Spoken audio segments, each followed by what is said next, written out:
자, 여러분들 교재에는 316페이지입니다.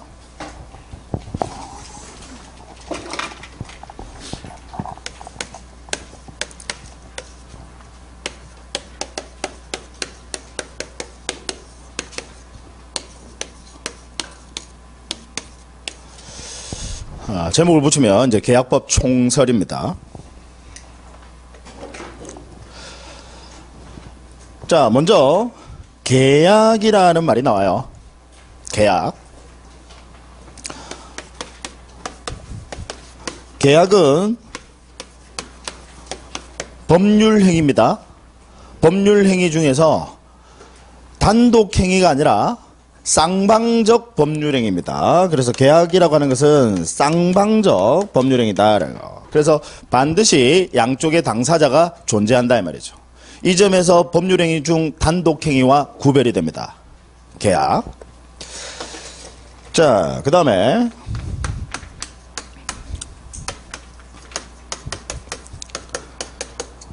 우리 재산권, 우리 국민들의 재산권 하면요, 크게는 두 가지입니다. 하나는 물권이고요, 또 하나는 채권입니다. 물권과 채권, 재산권 하면요, 이 물권이라고 하는 것은 물건에 대한 권리를 물권이라고 합니다. 그럼 이 물건에 대한 권리는 모든 사람에게 자신의 권리를 주장 행사할 수 있습니다. 물건에 대한 권리, 이 물건은요, 누가 가져가더라도 달라고 할 수 있습니까 없습니까? 있어요. 그래서 이 물건은 대세효가 있다라고 하죠. 대세효. 자, 이에 반해서요, 채권은요, 계약이라는 걸 통해서 나온 권리입니다. 계약을 하지 않으면요, 그 채권이 발생하지 않습니다. 계약을 했기 때문에 채권이라는 권리가 발생해요. 그래서 채권은 정의가 뭐냐면 그 상대방에게 급부를 요구할 수 있는 권리, 그걸 채권이라고 하거든요. 그래서 급부라는 게 뭔가를 준다 이 말입니다. 그걸 요구할 수 있는 권리, 그게 채권이에요. 그럼 채권은 오로지 그 계약을 체결한 상대방에 대해서만 권리를 주장 행사할 수 있습니다. 그래서 이걸 우리는 대인효라고 하죠. 자, 그럼 물건은요, 대세효가 있으니까 세상 누구에 대해서도 권리를 주장 행사할 수 있으니까 이 물건이라고 하는 것은 뭘 하도록 하느냐, 반드시 뭘 하도록 해요? 공시라는 걸 하도록 합니다. 그래서 우리 일반적으로 동산의 경우에는 점유 방법으로 공시를 하고요, 그 다음에 부동산의 경우에는 등기 방법으로 공시를 합니다. 그래서 물건이라고 하는 것은 필연적으로 이 공시라는 게 따라와요. 공적으로 널리 알린다 이 말이지. 자, 이에 반해서요, 채권은 원칙적으로 공시를 하지 않습니다. 다만 채권 중에서도요, 공시하도록 하는 채권이 있어요. 다만 얘는 선택사항이다라는 겁니다. 물건은 반드시 공시하셔야 되고요, 채권은 선택사항입니다. 그래서 공시할 수도 있습니다. 그 공시할 수 있는 채권, 그게 뭐가 있느냐면 임차권과 또 환매권입니다. 임대차 계약을 통해서 나온 권리, 역시 환매, 계약, 환매 특약을 통해서 나온 권리입니다. 근데 얘는 우리 법에서 등기까지 할 수 있도록 합니다. 다만 이때 등기는 의무사항입니까? 의무사항은 아닙니까? 의무사항은 아니에요. 이에 반해서 물건은요, 반드시 등기하셔야 물건의 효력이 발생합니다. 구별하시겠죠? 그러니까 물건은 반드시 등기해야 돼. 이에 반해서 채권은 원칙적으로 등기하지 않지만 채권 중에서도 우리 임차권과 환매권은요, 법에서 등기할 수 있도록 규정을 둡니다. 그 다음, 물건은 대세효가 있습니다. 세상 누구에 대해서도 권리를 주장 행사할 수 있으니까 얘는 물권 법정주의와 연결이 됩니다. 물권 법정주의. 그래서 우리 민법 185조에서 천명을 합니다. 이 물권은 임의로 종류와 내용을 창설하지 못한다. 왜? 대세효가 있으니까요. 자, 이에 반해서 채권이라고 하는 것은 대세효가 있어요 없어요? 없어요. 얘는 오로지 그 사람인자를 씁니다. 그 상대방에 대해서만 권리를 주장 행사할 수 있거든요. 그래서 우리 채권은요, 이 물권 법정주의와 반대말이 계약, 자유원칙입니다. 일명 다른 말로 사적 자치 원칙이라고도 해요. 자유롭게 할 수 있다라는 거죠. 어차피 상대방에 대해서만 권리를 주장 행사할 수 있으니까. 그럼 또 뭐 이렇게 자유롭게 하라고 하니까 별짓을 다 하는 거야. 도박계약, 척계약 이런 것들. 그래서 이런 것들은 우리 민법 103조에서 사회질서에 반하는 법률행위는 무효로 한다라고 이렇게 또 어느 정도 제한하는 규정을 두죠. 이해하시겠죠?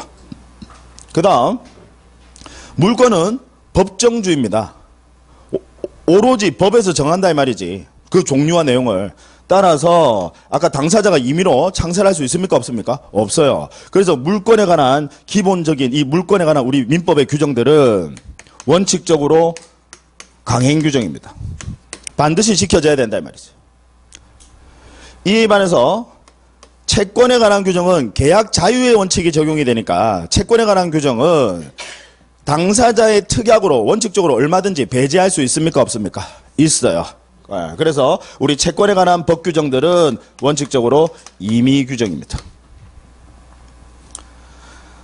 다만 오늘 말고 나중에 다음 시간에 우리 배우시겠지만 채권에 관한 규정은 원칙적으로는 임의 규정인데 다만 우리 사회적 약자 보호를 위해서 임대차에 관한 규정들 여러분 임차인이 사회적 약자입니까? 모르겠어요. 저는 저도 지금 임대인의 지위와 임차인의 지위도 가지고 있지만 둘 다 가지고 있지만요. 임차인이 결코 사회적 약자 같지는 않습니다. 지금은요. 네. 근데 어쨌든 우리 민법이 만들어질 당시에 우리 임차인은 임대인에 비해서 사회적 약자다라는 거야. 그래서 우리 임대차에 관한 규정은 법에서 뭐라고 규정을 두고 있느냐면 임차인에게 불리한 약정은 효력이 없다라고 해서 이걸 우리는 뭐라고 표현하느냐면 편면적 강행 규정이다라고. 편면이라고 하는 것은 한쪽만 강행 규정이다 이 말이야. 따라서 임대인에게 불리한 약정은 얼마든지 할 수 있습니까? 없습니까? 있어요. 근데 임차인에게 불리한 약정을 할 수 있다 없다? 없다라는 겁니다. 이해하시겠습니까? 네.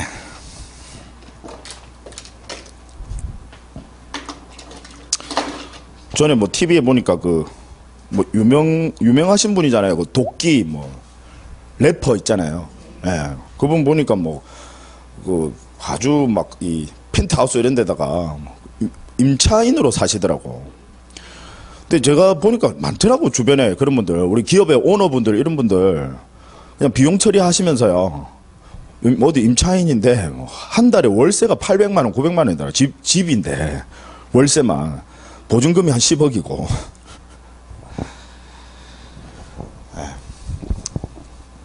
쓸데없는 소리 했습니다. 자, 그러면 우리 계약법에서요. 여러분 한 10문제가 출제가 돼요. 우리 시험에서. 여기서 한 10문제. 우리 민법 총칙에서 한 10문제 나오고요. 지금까지 아까 보셨던 우리 물권법에서요. 한 14문제 출제를 합니다. 근데 물권법은 지금 보시면 지금 교재 이미 상당 부분 다 넘어가 있죠. 양이 많아요. 근데 그 많은 양 중에서 한 14문제 정도 출제가 되니까 너무 디테일하게 출제를 하지는 않습니다. 그러니까 오히려 물권법이 조금 더 쉽고 편안할 수 있어요. 근데 역시 계약법 조문이 그렇게 안 많아요. 근데 여기서 10문제가 출제가 됩니다. 그러면 우리 오늘 하는 이 계약법 총론 파트에서 한 5문제 정도가 출제가 되고요. 다음 시간에 할 우리 계약법 강론, 그 계약법 강론 하면 이제 매매하고 임대차입니다. 그래서 매매, 임대차 여기서 한 5문제 가량이 또 출제가 됩니다.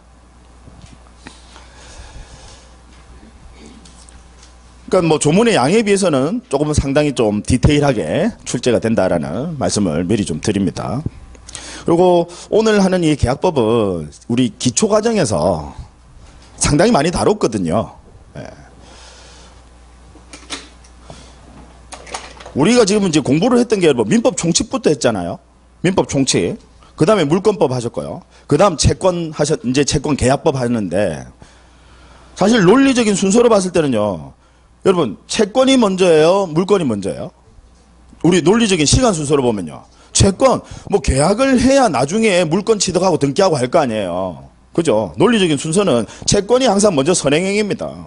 그러고 이제 물권은 이어서 나오는 후행행위죠. 근데 공부는 오히려 거꾸로 역으로 합니다. 왜 이제 민법 총칙은 이 채권과 물권을 포함해서 공통되는 것들을 지금 적용하는 규정 두고 있는 거거든. 그러니까 어떻게 보면 거꾸로 역으로 공부하는 게 더 나을 수도 있는데 이 법 규정 순서가 이렇게 돼 있다 보니까 모든 뭐 교재나 근데 예전에 보니까 어떤 대학은 거꾸로 하는 대학도 있더라고. 그것도 상당히 합리적이라고 생각을 합니다.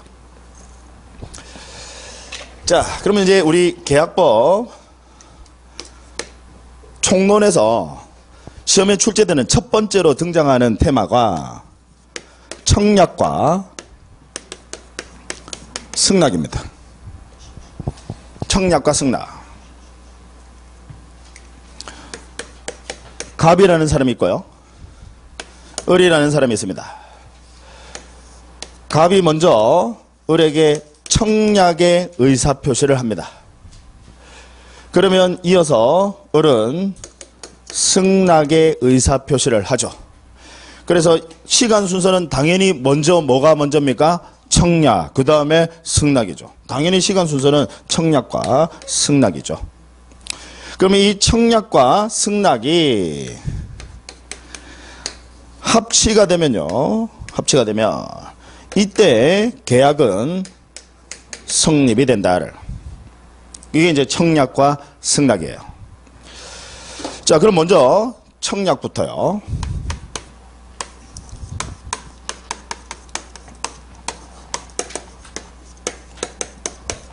자, 청약의 구속력. 뭐 별 내용은 아니에요. 청약의 구속력. 자, 청약은 이미 갑이 을에게 청약의 의사표시를 했습니다. 그럼 의사표시는 여러분 아시죠? 기본적으로 의사표시는 언제 효력이 발생합니까? 의사표시는 도달한 때 효력이 발생한다. 기억하시죠? 네, 도달한 때 효력이 발생하는데, 자, 이미 청약의 의사표시가 도달을 했는데 임의로 함부로 청약자가 철회라는 게 이제 거둬들인다 이 말이에요.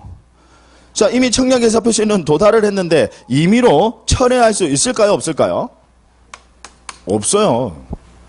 상식이지. 아니 내가 말을 뱉었는데 그걸 함부로 막 임의로 철회할 수 있느냐? 못하도록 합니다. 청약의 의사표시는 원칙적으로 임의로 철회할 수 있다 없다? 없다라는 건데, 그럼 이와 관련해서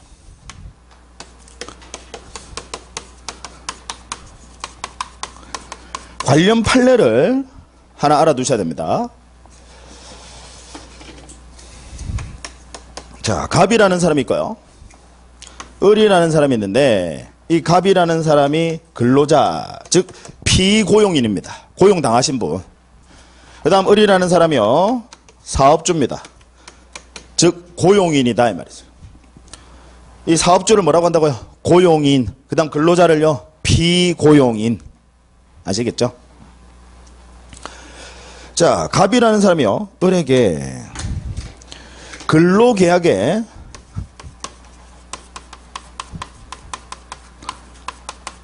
합의 해지를 청약을 합니다.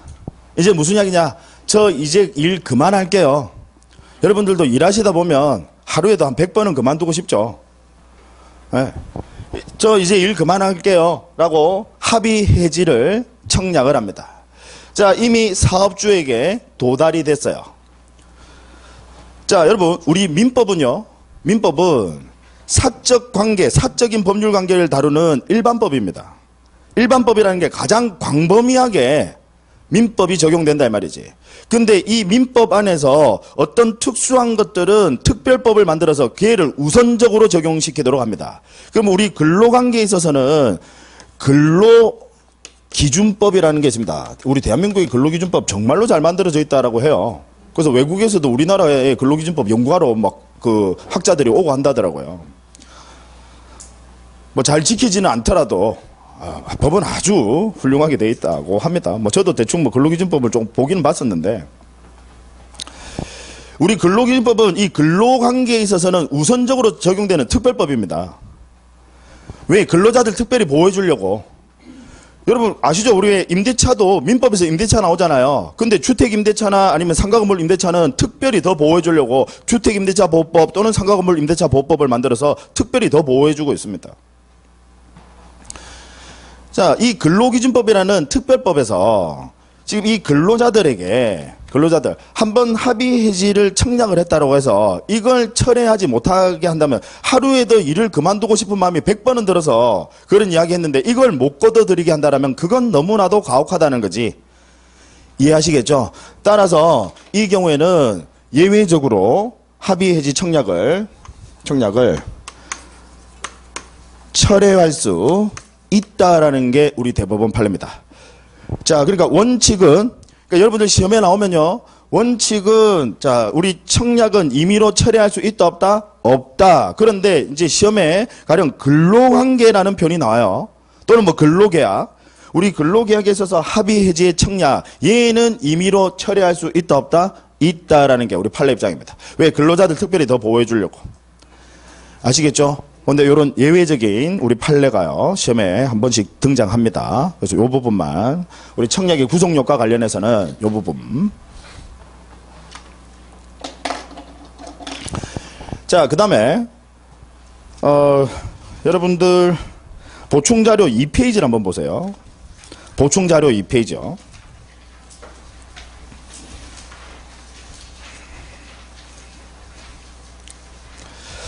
거기 보시면 맨 위에 아랍의 숫자 2번에서 승낙기간을 정한 계약의 청약 정리라고 되어 있는 표 보이십니까? 별표해 주셔야 돼요. 시험에 이 부분이 독립해서 한 문제로 출제가 되는데 거의 대부분 청약과 승낙에서는 얘를 집중적으로 시험에 출제를 합니다.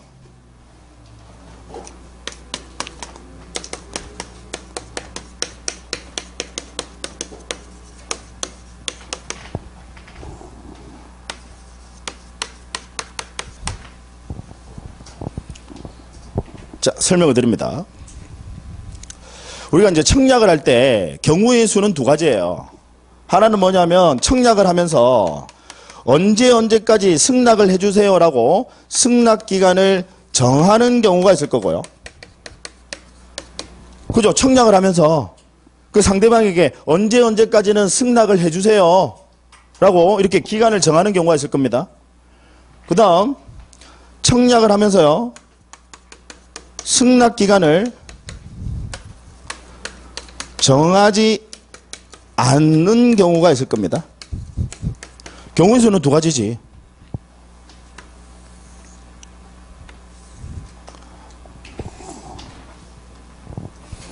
못 외웁니다, 여러분. 예. 일단 설명 들으셔야 이해하셔야 돼요. 이 많은 것들을 못 외웁니다. 우리는 자꾸 이해해서, 어차피 우리는 객관식 시험입니다. 주관식 시험이면 달달달달 외우라고 하지. 두 문자 따고 외우라고 하죠. 우리는 객관식 시험이에요. 이해만 하시면요, 제가 외우라고 하는 것만 외워주시면 돼요. 그냥 이해만 하시면 얼마든지 문제 풀어낼 수 있습니다. 자, 그러면 이제 승낙기간을 정했다. 이번에는 승낙기간 정했는데,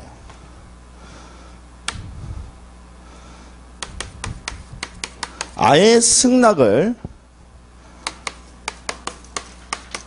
바라지 않았다는 거야. 즉 승낙자가 아예 뭐 승낙 기간 내에 도달하지 않은 것은 물론이고 아예 승낙의 의사표시를 안 했어. 그러면 당연히 계약은 성립입니까? 불성립입니까? 불성립이지. 아예 승낙을 안 했으니까. 청약과 승낙이 합치가 돼야 계약은 성립하는데 아예 승낙을 안 했다고. 그럴 수도 있잖아요. 청약의 의사표시를 받았는데 내가 보니까 나는 뭐 지가 기간 정했는데 그건 뭐 모르겠고 나는 지금 보니까 내가 승낙할 마음이 없어. 그래서 아예 승낙을 안 했어. 그러면 당연히 계약은 불성립. 그 다음 기간 내에 승낙이 도착을 했습니다. 도달했다라고. 기간 내에 얘가 청약자가 기간을 정해서 청약의 의사표시를 했는데 그 기간 내에 승낙의 의사표시가 도달했다 이 말이지. 그러면 당연히 계약은 성립입니까? 불성립입니까? 성립이죠. 여기까지는 인상 쓰실 내용 아니에요. 이건 당연히 기본이지. 삼척 동자도 알죠. 이거는. 자, 문제가 되는 게 이제 이 부분에서 집중적으로 시험에 출제를 합니다. 제가 미리 별표. 무슨 이야기냐면 도착이 승낙이 도달하기는 했어. 그런데 승낙 기간 후에 도착이 됐습니다. 이걸 우리는 뭐라고 표현하냐면 연착이라고 합니다. 가령 내가 2월 15일까지 승낙을 해주세요라고 가령 한 2월 1일에 청약의 의사표시를 보내면서 2월 15일까지는 승낙의 의사표시를 해주세요라고 했는데 얘가 2월 19일, 20일에 도착했다 이 말이지. 의미 아시겠죠? 예. 자, 그러면 승낙 기간 후에 도착, 즉 연착을 했을 때는 경우의 수를 나눠봐요. 무슨 이야기냐면 청약자가 연착에 통지를 합니다. 누구에게요? 승낙자에게. 무슨 이야기냐? 자, 제가 지금 청약자예요. 이분에게 기간 정하면서 승낙의 의사표시 언제까지 해주세요라고 했는데 이분이 승낙의 의사표시를 했는데 연착이 된 거야. 그러면 제가 굳이 만약에 이 계약을 그대로 유지할 마음이 있으면 저는 그대로 가만히 있을 거예요. 가만히 있고 그냥 계약이 성립된 걸로 하고 그냥 가만히 있을 건데 제가 굳이 선생님이 안타깝지만 승낙이 지금 연착이 됐습니다라고 통지를 하는 것은 계약을 유지할 마음이 있습니까? 없습니까? 없다라는 거지. 아니면 굳이 가만히 있으면 승낙이 조금 늦게 도착을 했다 하더라도 내가 기간을 정했는데 여러분 법에서 기간 후에 도착하면 그 승낙은 무효다 이런 규정은 없어요. 그럼 내가 그냥 계약을 여러분들이 생각해 보세요. 내가 기간을 정했는데 조금 늦게 도착을 했어. 그러면 그냥 아무 말 없이 내가 그냥 이 계약 그대로 그러면 성립된 걸로 하겠다라고 하면 그냥 그대로 계시면 돼. 근데 굳이 이 상대방 이 승낙자에게 선생님 안타깝지만 승낙이 조금 늦게 도착했습니다. 메롱 이런 거예요. 계약을 유지할 마음이 있습니까? 없습니까? 없어요. 그래서 청약자가 연착에 통지를 하면요. 이건 계약이 불성립된 것으로 봅니다. 굳이 연착 통지를 했다는 것은 선생님 늦게 도착했습니다. 안타깝지만 늦게 도착했습니다. 라고 하는 거야.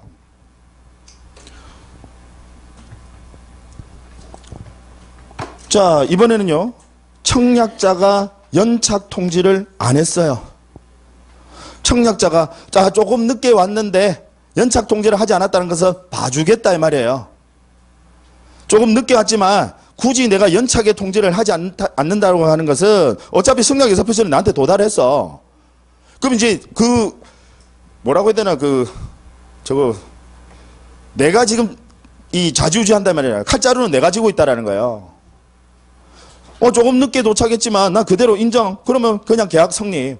근데 굳이 연착에 통지를 합니다. 선생님 이 안타깝지만 조금 늦게 도착을 했습니다. 라고 연착에 통지한다. 그러면 계약이 불성립이지만 연착에 통지를 하지 않으면요. 계약은 성립된 것으로 봅니다.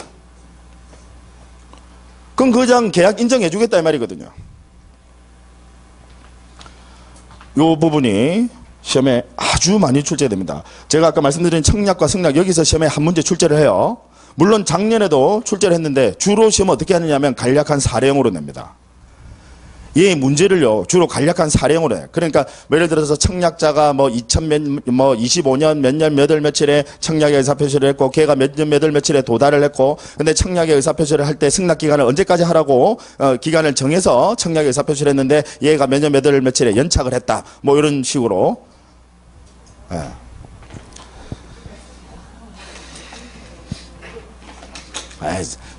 조금만 시간 투자하시면 돼요.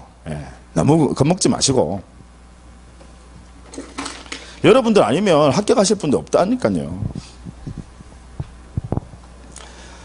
자, 다시 그래서 승낙 기간 후에 만약에 도착이 됐다, 즉 연착이 됐다. 그러면 자 연착 통지를 한다라고 하는 것은 계약을 유지할 마음이 없는 거예요. 선생님 안타깝지만 이거 늦게 도착했습니다. 저 계약 안 할래요 이 말이거든. 근데 그냥 연착 통지를 안 해. 그러면 승낙자 입장도 생각해 보세요. 내가 보내긴 보냈는데 얘는 가령 우편 사고가 나서 늦게 도착했을 수도 있잖아. 근데 청약자가 아무 말 없어. 그러면 얘는 계약이 당연히 승낙자는 성립한 것으로 생각하겠죠. 법은 항상 공평이거든. 그래서 연착의 통지를 하지 않으면 계약은 성립된 것으로 봅니다. 즉 적극적으로 연착이 됐으면 연착 통지 해줘라는 거야. 계약 유지할 마음 없으면. 그게 법의 취지입니다. 그 다음 승낙기간을 정하지 않은 경우에는 간단합니다. 이때는 상당 기간 내에 승낙이 도착하지 않았어요. 그러니까 어차피 승낙기간을 정하지 않았으니까 그 승낙의 의사표시가 어느 정도 우리 일반인들이 생각하는 그 기간 내에 평균인의 법감정을 넘어서지 않는 그 기간 내, 상당한 기간 내에 승낙의 통지가 도착하지 않았다라고 하면, 그러면 계약은 어떻게 되는 겁니까? 성립입니까? 도착 안 했으니까요. 성립입니까? 불성립입니까? 불성립. 그죠? 그 다음, 상당 기간 내에 승낙이 도착했습니다. 도달했어요. 그러면 계약은 성립입니까? 불성립입니까? 성립이다. 그죠? 뭐 이건 너무나도 간단한 거고. 물론 그 상당 기간에 대해서 또 서로 간에 의견이 다르고 분쟁이 생기면 결국은 소송입니다. 법원이 판단하는 거예요. 아시겠죠? 예. 요 부분에서 시험, 뭐 무조건 한 문제 나온다고 보셔야 돼요. 여기서. 그 다음에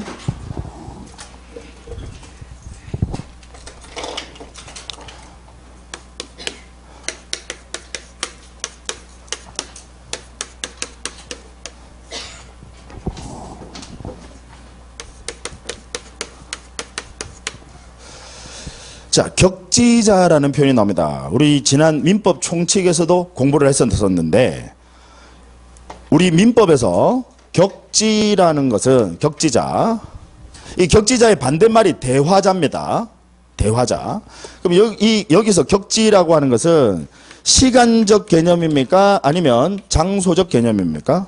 시간적 개념이다라는 거. 시간적 개념이지 장소적 개념 아니다라는 거. 가령 미국에 있는데 여기 한국에 있는 사람이 미국에 있는 사람하고 계약을 하더라도요, 전화 통화를 통해서 계약을 하게 되면 그건 대화자입니다. 격지자가 아니에요. 그래서 여러분들 격지자라고 하는 것은 쉽게 생각하시면요, 그냥 우편으로 계약 체결한다라고 생각하시면 돼요. 그걸 격지자라고 합니다. 시간적인 개념이다.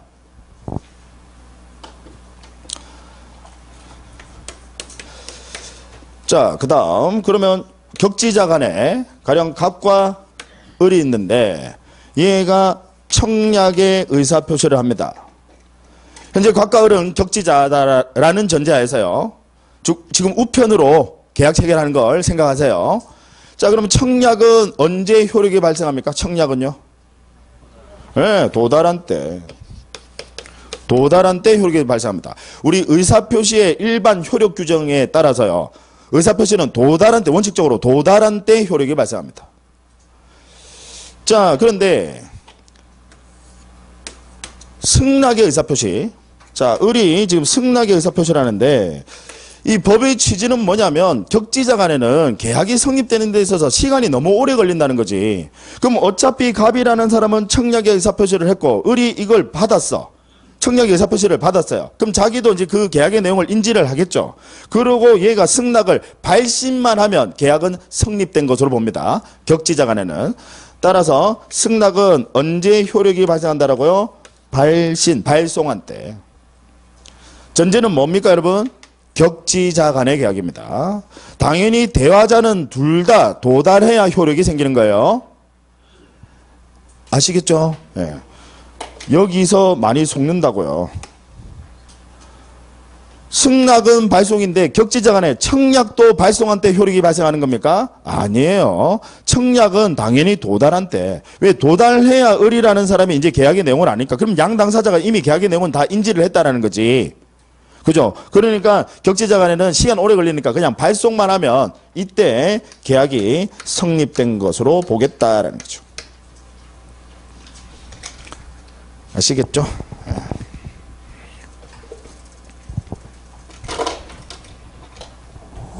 그 다음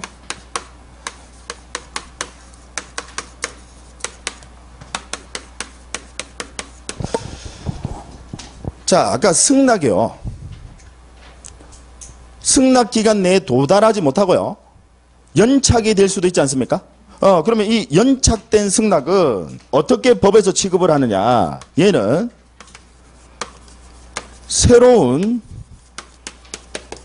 청약으로 봅니다. 무슨 이야기냐. 청약자가 의사표시를 했는데 얘가 승낙자가 내가 기간을 정해놓고 의사표시를 해서 언제까지 승낙을 해주세요 라고 했는데 얘가 승낙의 의사표시가 오긴 왔어. 오긴 왔는데 늦게 도착했다라고. 그러면 내가 연착 통지를 하면, 아까 연착 통지를 하면 계약은 불성립이잖아요. 지금 무슨 이야기인지 아시겠죠? 네. 자, 근데 이 연착된 승낙도 새로운 청약으로 보고 이제는 내가 다시 청약자가 다시 승낙을 해서 계약을 성립시키는 것도 가능하다 이 말입니다. 이해하시겠어요? 네, 그래서 연착된 승낙은 새로운 청약으로 본다라는 거. 그러니까 이제 선택을 하는 거지. 새로운 청약으로 보고 내가 다시 계약을 성립하고 싶은 마음이 있으면 다시 거기다가 승낙을 해주는 거야. 다시 의사표시 해주는 거지. 그래서 연착된 승낙은 새로운 청약으로 본다라는 거. 들러리 지문으로 나와요. 얘들은. 시험은 아까 말씀드린 대로 우리 청약과 승낙 한 문제 출제되는데 여기. 그 다음에 가끔씩 얘도 물어봐요.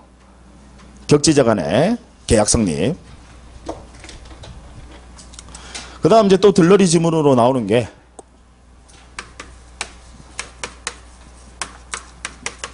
교차 청약입니다. 이건 무슨 이야기냐? 갑이라는 사람이 있고 을이라는 사람이 있어요. 얘가 청약을 했어. 도달이 되고 의사표시를 하면 승낙이죠. 그죠? 도달이 되고 의사표시하면 승낙인데 서로 텔레파시가 통했어. 그래서 얘도 도달되기 전에 얘도 청약을 한 거야. 지금 무슨 이야기인지 아시겠죠? 도달되고 하면 승낙인데 도달되고 의사표시하면 그걸 승낙이라고 하는데 얘도 그냥 청약을 한 거야. 도달되기 전에. 이걸 우리는 교차 청약이라고 합니다. 그러면 이 교차 청약은 당연히 이 청약이 양청약이 도달이 되게 되면 그때 계약은 성립이 된다라는 거. 무슨 이야기냐? 가령 갑이 청약을 먼저 했어요. 얘가 조금이라도 빠르게 먼저 했어. 그래서 갑이 조금 먼저 도착했어. 그 다음에 을의 청약이 역시 도달을 했어요. 그거보다는 조금 나중에. 그러면 을의 청약이 도달했을 때 계약이 성립한다 이 말입니다. 의미 아시겠죠? 네, 그러니까 양청약, 어쨌든 양청약이 다 도달한 때 그때 효력이 발생한다.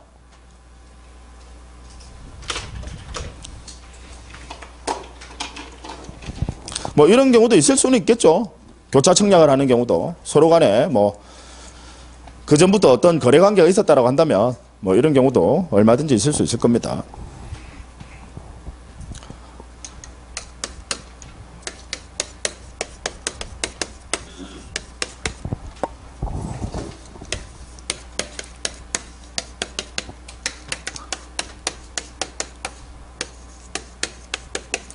자, 의사실현에 의한 계약 성립입니다. 이건 무슨 이야기냐면 제가 예를 들어 볼게요. 가령 우리가 이제 버스를 타요. 버스를 탑니다. 그러면 버스에서 우리가 승차를 합니다. 그 승차를 하는 그 행위, 그 사실 자체가 승낙으로 볼 여지 있습니까? 없습니까? 있어요. 여러분들 버스 타실 때 버스 기사님한테 저 지금 이거 승낙하는 겁니다라고 그렇게 타세요? 아니죠. 뭔가 어떤 일정한 행위, 그 일정한 행위, 즉 사실이 있으면 이걸 승낙으로 충분히 볼 수 있다라는 거죠.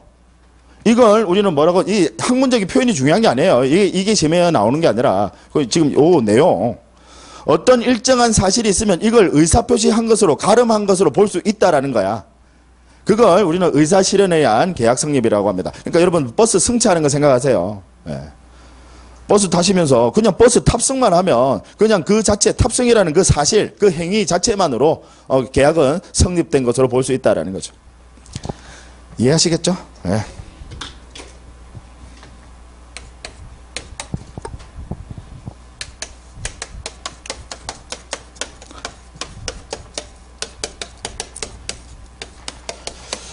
자, 무슨 이야기냐? 청약자가 의사표시를 했어요. 먼저 의사표시를 했어. 근데 이제 그걸 받고 승낙자가 그 청약자의 의사표시에다가 뭔가 새로운 변경을 해서 승낙을 한 거야. 그러면 이건 승낙으로 볼 수 있습니까? 없습니까?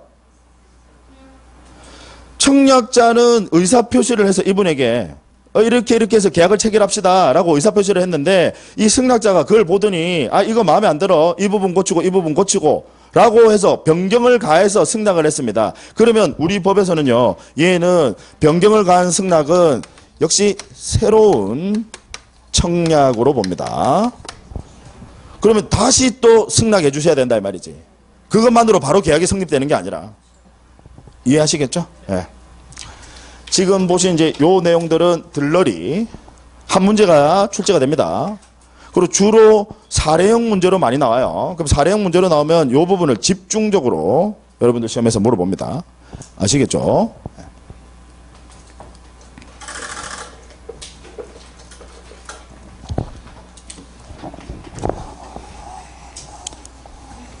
앞부분 좀 지워도 되죠?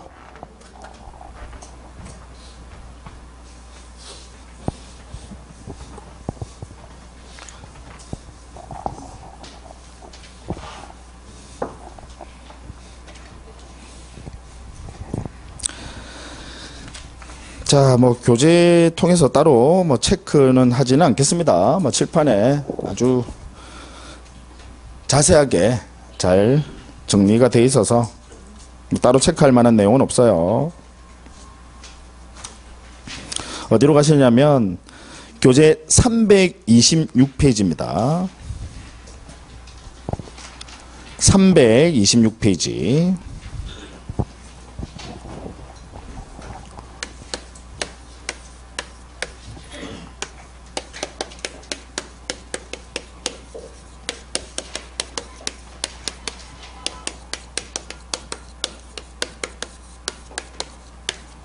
자, 계약 체결상 과실 책임. 먼저 제가 우리 법률 관계를 그 구조를 설명을 드립니다. 여러분들은 항상 이 구조를 잘 생각하고 이해하셔야 돼요. 갑이라는 사람이 있고요. 이 갑이라는 사람이 X라는 부동산의 소유자입니다. 소유자. 자, 을과 매매 계약을 체결하는데요. 매매 계약을 체결합니다. 갑이 매도인, 을이 매수인입니다. 자, 그런데 이 X라는 부동산이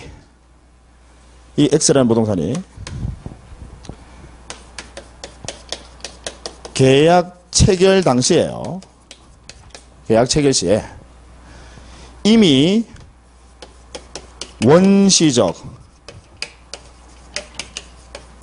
전부불능이 있었습니다. 무슨 이야기냐? 계약 체결 당시에 이미 그 목적물은 소실돼서 없어요.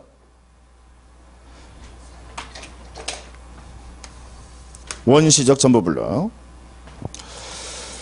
자, 만약에 매도인이요, 이 목적물이 이미 소실되고 없다라는 것을 계약 체결 당시에 알았다면, 우리 아는 걸 뭐라고 하죠?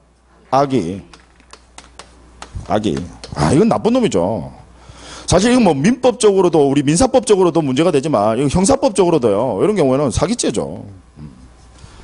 만약에 매도인이 악의가 있다, 또는 과실이 있고요.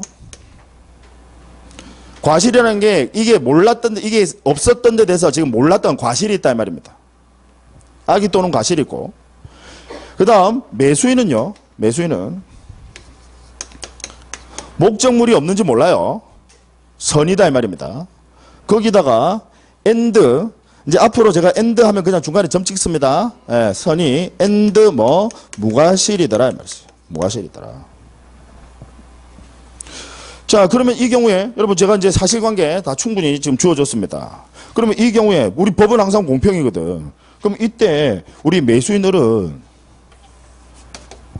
갑에게요. 매도인 갑에게 손해배상 청구할 수 있습니까? 없습니까? 있어요. 가능하겠다 이 말이지. 얘가 지금 매도인이 악의 또는 과실, 근데 매수인은 몰라서 전혀 선의 무과실. 그럼 얘도 손해가 발생할 거라는 거죠. 뭐 예를 들자면요. 물건을 사기 위해서 돈을 마련할 거예요. 그래서 어디 대출도 받았어. 그럼 대출 이자도 들어갈 것이고요. 그 다음에 실컷 계약서 다 작성했어. 그죠? 계약 비용도 발생할 것이고. 여러 가지 비용이 발생할 겁니다. 자, 그러면 이 비용 손해배상 청구할 수 있습니까? 없습니까? 있어요. 다만 이때 손해배상 청구는요, 믿고서 돈 들어갔던 실내이익만을 손해배상 청구할 수 있습니다. 실내이익. 아까 제가 말씀드린 왜 이자 비용이라든지 지금 대출받은 그 이자 비용이라든지 그 계약서 작성 비용, 내가 계약이 유효함을 믿고서 들어간 비용 있잖아요. 말 그대로 신뢰 믿고서 들어간 비용, 그것만을 손해배상 청구할 수 있습니다. 그게 공평의 원칙에 합당한 거죠. 이행이익을 청구할 수 있습니까? 없습니까? 이행이익? 그거는 안 돼. 이행이익은 안 돼. 그럼 이행이익 하면 쉽게 말해서 뭐냐면 얘는 시세 차익 이야기하는 거야. 시세 차익. 만약에 이행이 됐으면요. 이행이 됐으면 얘가 다른 사람한테 팔고 하면 시세 차익이 생길 거잖아요. 그 이행이익 이런 것들은 청구할 수 있습니까? 없습니까? 없어요. 아예 목적물이 원시적 전부불능이면 이 계약은 무효입니다. 근데 이 무효인 계약을 체결할 때 들어갔던 비용, 그걸 우리는 실내이익이라고 합니다. 무슨 얘기인지 아시겠죠? 예. 자, 그러면 우리 법에서는요. 여러분, 실내이익은요. 절대로 이행이익을 넘을 수 있습니까? 없습니까? 없어요. 그래서 법에서는 이 실내이익은 이행이익을 넘지는 못한다. 그러니까 최대한 이퀄까지 되는 건 몰라도 실내이익이 더 넘게 배상을 청구할 수 있습니까? 없습니까? 없어. 그건 안 돼. 왜냐하면 계약이 유효했으면 이제 우리 매수인에게는 이행이익이 생길 건데, 계약이 유효했으면 다른 사람한테 팔고 시세 차익 생길 거 아니에요. 유효하다라면, 정상적인 계약이었다라면. 근데 얘가 정상적인 계약이 아니라 지금 무효니까 그래서 손해배상을 청구한다는 건데, 이때 손해배상 청구는 당연히 실내이익만으로 한정이 되는 거고, 설령 실내이익이 이행이익보다 큰 경우도 있을 수는 있겠죠. 크다 하더라도 얘는 절대로 그 이행이익을 넘어서는 배상 청구할 수 있습니까? 없습니까? 없다. 즉 제한된다 이 말이죠. 이게 이제 계약 체결상의 과실책임입니다. 아마 다른 거는 기억이 안 나고 여러분 이건 또 기억이 나실 거야. 예전에 작년에 직전에 우리 민법에서 시험에서 계약 체결상의 과실책임 이런 것들 독립해서 한 문제로 출제합니다. 시험에 출제됐고 모두 정답 처리가 됐다. 그거 기억 안 나세요? 네. 왜냐하면 출제자가 선이 엔드 무과시인데 이 무과시를 빠뜨렸어. 네. 그래서 모두 정답 처리가 됐던 문제입니다. 그럼 이제 정리하고요. 잠깐 쉴게요. 자, 요건. 우리 계약 체결상의 과실 책임이 성립이 되기 위한 요건입니다. 먼저 계약이 성립이 되었음을 전제로 한다라는 거. 계약의 성립은 뭔지 아시죠? 청약과 승낙. 계약이 성립되었음을 전제로 한다. 따라서 이제 이와 관련한 판례가 있습니다. 아예 계약이 불성립되었거나, 즉 의사표시의 합치 자체도 없어. 아예 불성립이 됐거나, 아니면 계약 교섭 단계에서 중도 파기가 됐어요.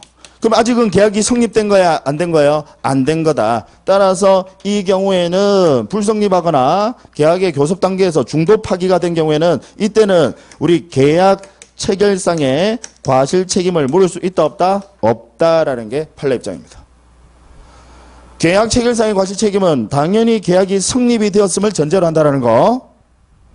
아예 성립 자체가 안 됐으면 계약 체결상의 과실 책임을 물을 수는 없어요. 의사표시 합치 자체가 없었다라면 계약이 성립되었음을 전제로 한다. 그 다음에 이 계약의 목적물이 이게 이제 가장 중요한 요건이죠. 원시적 그것도 전부불능인 경우에만 계약 체결상의 과실 책임을 물을 수 있습니다. 이 부분이 가장 핵심이죠. 원시적 전부불능, 즉 전부 다 불타서 없어졌단 말이지. 좀 이따 나중에 제가 불능 한번 다시 정리할 거예요.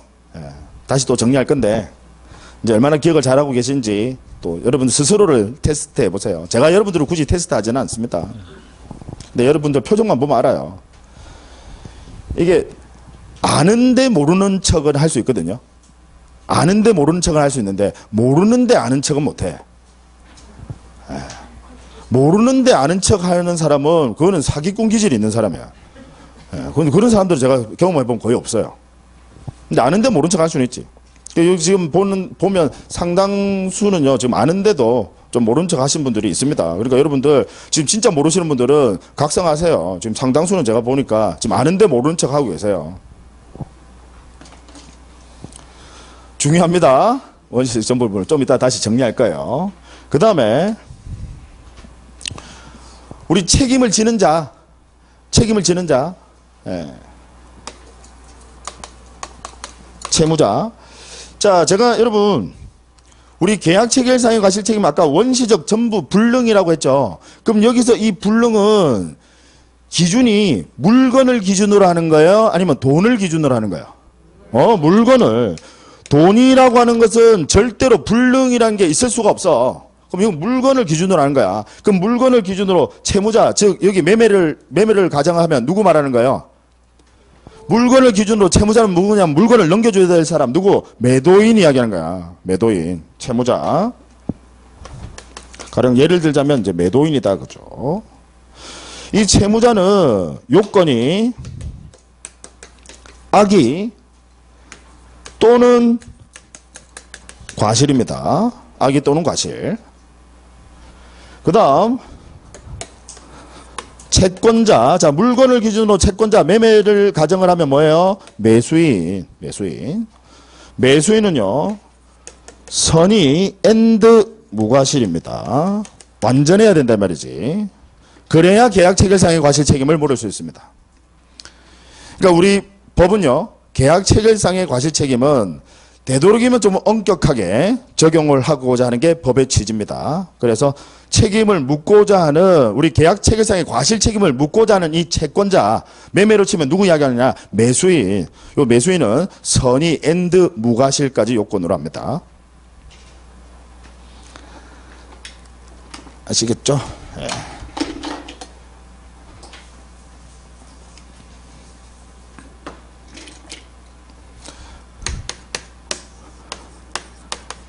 그 다음 우리 계약 체결상의 과실 책임의 효력인데요. 효력은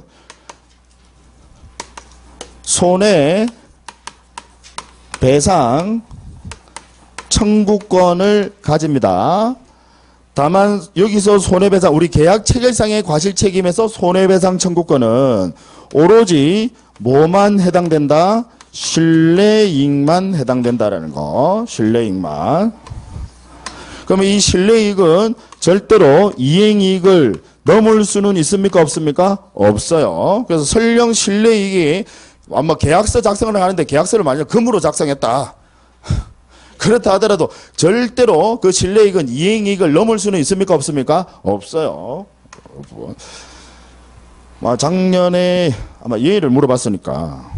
물론 올해도 계약 체결상의 과실 책임은 간략한 사례형으로 출제될 가능성이 역시 여전히 있습니다. 우리 작년에도 간략한 사례형 문제로 출제를 했거든요. 그래서 올해도 여러 가지 다양한 내용을 내지만 올해 이 부분도 시험에서 충분히 등장할 가능성이 높습니다. 강조드립니다. 아시겠죠? 네, 요게 끝. 여기서 한 문제. 자, 특별히 교재를 통해서 체크할 내용은 없습니다. 여기까지 하시고요. 잠깐 쉬었다가 이어서 하도록 하겠습니다.